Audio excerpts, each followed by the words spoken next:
Labdien, mani sauc Matīs. Jau tur vairāk kā 30 gadus es nedzīvoju Pļauniekos un arī nekad neesmu dzīvojis. Es esmu no Alūksnes un savus pirmos 5 dzīves gadus es nodzīvoju 3 stāvu blokmājā, kas varbūt kvalificējās nedaudz kā nanorajons.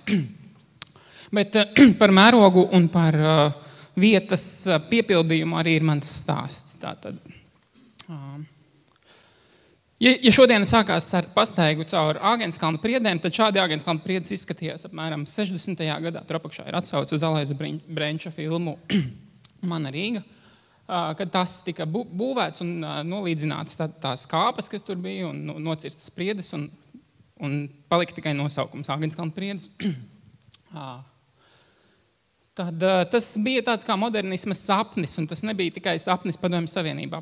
Mikrorajonu vai šo te standartizēto blokmāju ražošana bija risinājums Otrā pasaules kara radītāja mājokļu krīzē, bet Otrā pasaules kara radītā mājokļu krīze nebija vienīgā mājokļu krīze, bija arī citas mājokļu krīzes pasaulē, un viņas joprojām turpinās, un tāpēc standartizēta pieeja likās kā brīnišķīgs risinājums problēmai, kuru varētu atrisināt ražojot mājas. Zinot, mums ir ideja par mājokli un dzīvi kā mašīnai, kā dzīvi kā tādam mehānismam, kas bija ļoti populāra jau sākot no 30. gadiem, un tieši pēc kara ieguva savu lielāko popularitāti. Un modernisma sapnis atklājās daudzās kultūras zīmēs, daudzās filmās, mūzikā, literatūrā. Ja rietumu pasaulē tas bija, to varētu saukt par kapitālisma iesaiņotu sapni par dzīves stila tirgošanu un tādu dzīves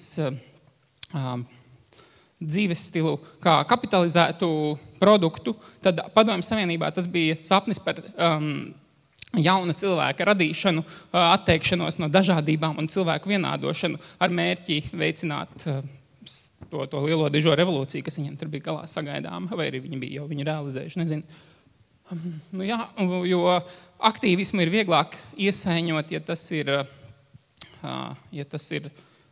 ja to veids līdzīgākas cilvēku grupas, ja to veids jaunās māmiņas, ja to veids jaunieši, ja to veids studenti, ja to veids strādnieki. Tāpēc visus padarīt par strādniekiem bija droši vien vienkāršākais veids, kā realizēt aktīvismu, bet vienlaicīgi ar to, ka cilvēkus izdevās varbūt pat radīt kaut ko līdzīgu revolūcijai,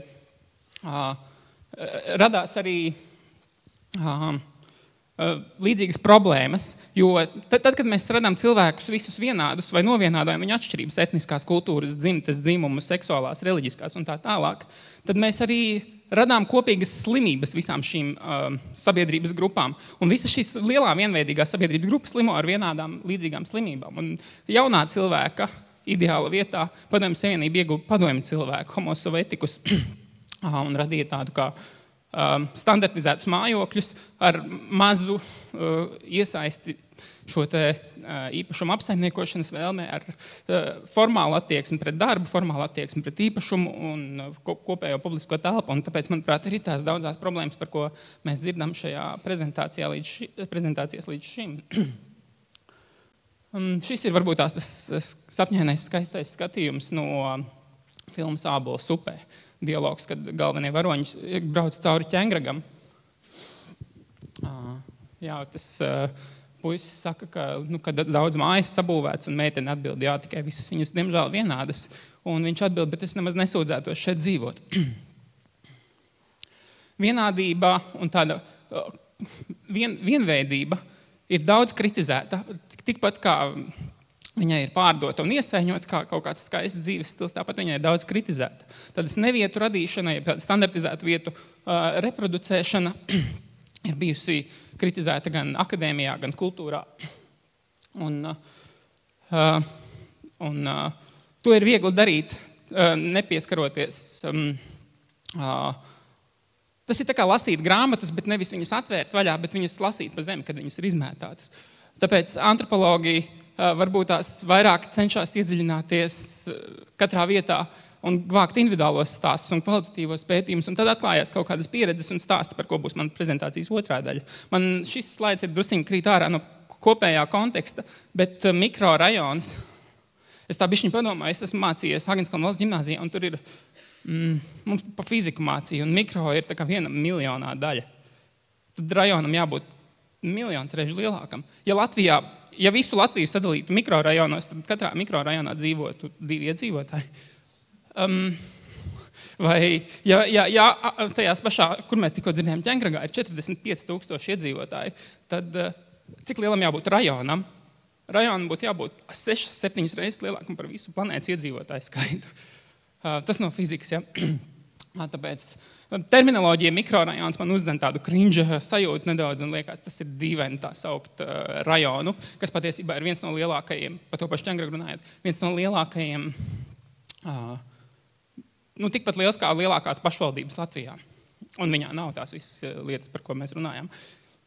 Jā, un tā vienveidība ir tas, kas tiek daudz kritizēts. Nēls man dzen uz priekšu, un es tad arī to darīšu. Bet stāsta otrā daļa, ja mēs apskatāmies uz konkrētām precīzām vietām, tad šis ir līdzīgs stāsts, kā iepriekš bija par pļauniekiem, par to diskusiju starp kaimiņiem. Šis ir Ilzes stāsts, man ļoti labas paziņas un draugu stāsts. Viņa dzīvo tepat pāri ielai, pāri Dzirciem ielai. Un viņai vienu dienu mājas kāpņtelpā atradās hiacinte. Viņa nopirka savu hiacinti, un viņa sāka hiacintes sarunāties. Un hiacintes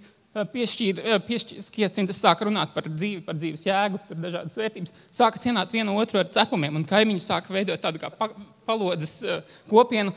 To pašu diskusiju, kas bija iepriekš, tikai ļoti pozitīvā gaismā.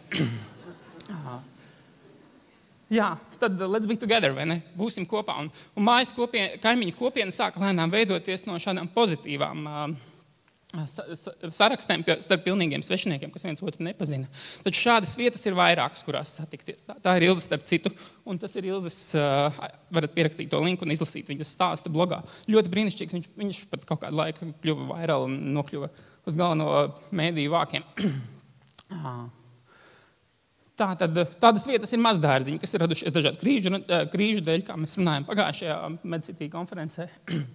Tādas vietas ir par mazajiem draugiem. Ja mēs rūpējamies par saviem kaķiem un suņiem, tad tajās vietās cilvēki satiekās un komunicē un veidojās attiecības, veidojās kopiena un veidojās stāsti, kas palīdz cilvēkiem būvēt pozitīvu šo te komunikāciju un pozitīvu mikrorajona pieredzi.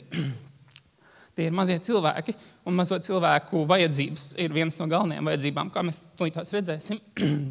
Tās ir mazulītes, kas katram ir kaut kur garāžās paslēptas. Un garāžu kopienas, kad mēs runājam par kopienām, kas nodarbojas ar savām interesēm, tad pat bija teātra izrāde, vai ne, par šķūnīti vai garāžu. Tad ir mazais sports. Nevis lielais sports, bet tas mazais sports, kas notiek parkos, kas notiek pagalmos. Tad ir mazie tirgotāji.